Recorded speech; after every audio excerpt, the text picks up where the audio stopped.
Our topic today is raising the ante. What does this mean? You say, well, it's used in a lot of games and sports to where someone, let's say it's a high jump bar, and you raise it up to the 5-foot level, and someone else comes along and says, raise the ante 1 inch, I can jump that bar. And so the competition is always raising the ante, always requiring more, one thing more. That's what the concept comes from. This can happen in real life to people in relationships.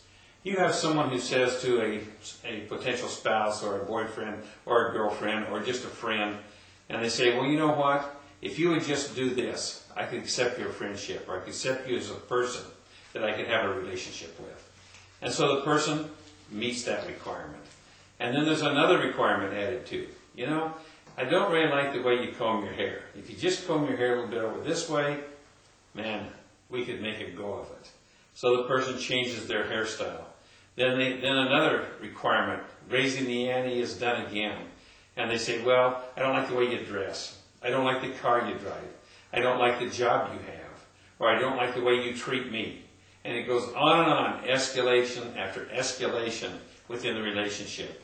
So one or both people can get really damaged or hurt in this, because if you don't accept people for who they are, what they are, trying to modify their behavior according to your liking, your desires, never works.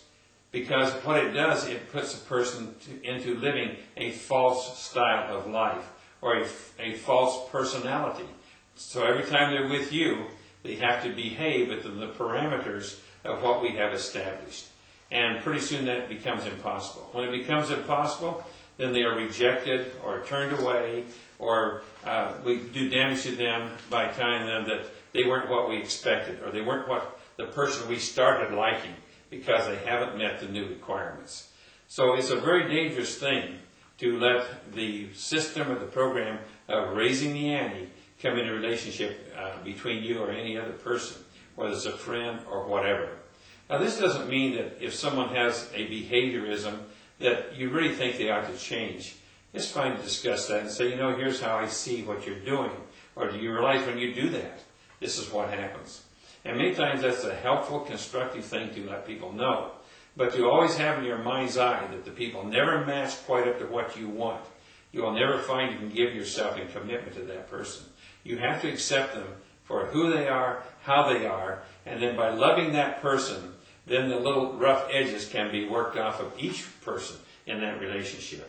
If you have requirements for someone and that person that you see doesn't have those requirements, then you don't need to start trying to build a relationship with them thinking you're going to change them or modify them, because that probably will not happen.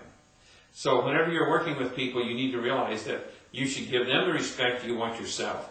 Treat others exactly like you want to be treated. You don't want someone to start imposing regulations and requirements upon you so that you can grow to be something that they want. Whenever that happens, it generally means that the person who is setting the regulations or raising the ante is also putting requirements that they themselves would not want to live to if you place those restrictions upon them. So we can look at a way that God says we're to love others as ourselves and love God first of all within our heart. Thank you.